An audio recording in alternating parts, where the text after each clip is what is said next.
21 رمضان المبارک کو حضرت علی رضی اللہ تعالی عنہ کا یوم شہادت ہے اور آج 21 رمضان المبارک ہے،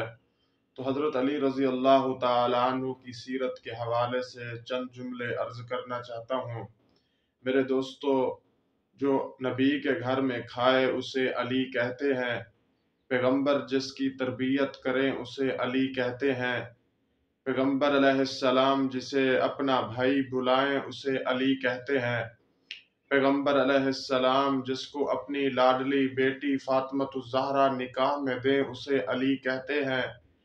جس کی اولاد حسنین کریمین ہو اسے علی کہتے ہیں، پیغمبر ہجرت کی رات جسے اپنے بستر پر سلائیں اسے علی کہتے ہیں، پیغمبر جسے امانتیں سپرد کریں اسے علی کہتے ہیں،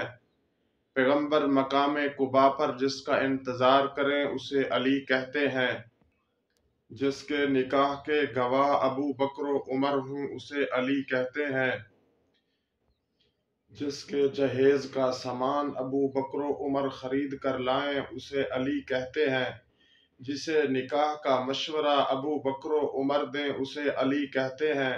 جس کا حق المہر حضرت عثمان ادا کرے اسے علی کہتے ہیں،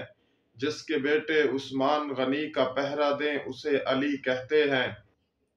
جس کی آنکھ میں لعاب دہن نبی ڈالے اسے علی کہتے ہیں، جس کے ہاتھ میں نبی علیہ السلام جھنڈا دے اسے علی کہتے ہیں، جس کے ہاتھوں خیبر فتح ہو اسے علی کہتے ہیں، جس کی ایڑی پر پیغمبر اپنا لعاب لگائے اسے علی کہتے ہیں، جسے پیغمبر اپنی امت کا چیف جسٹس جج مقرر کریں اسے علی کہتے ہیں، جس نے ابو بکر و عمر عثمان کے پیچھے نمازیں پڑھی اسے علی کہتے ہیں،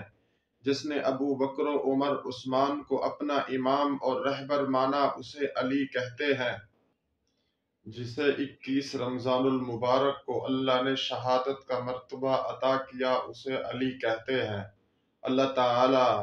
حضرت علی المرتضیٰ رضی اللہ تعالی عنہ کے نقش قدم پر ہمیں چلنے کی توفیق عطا فرمائے، ان سے محبت کرنے کی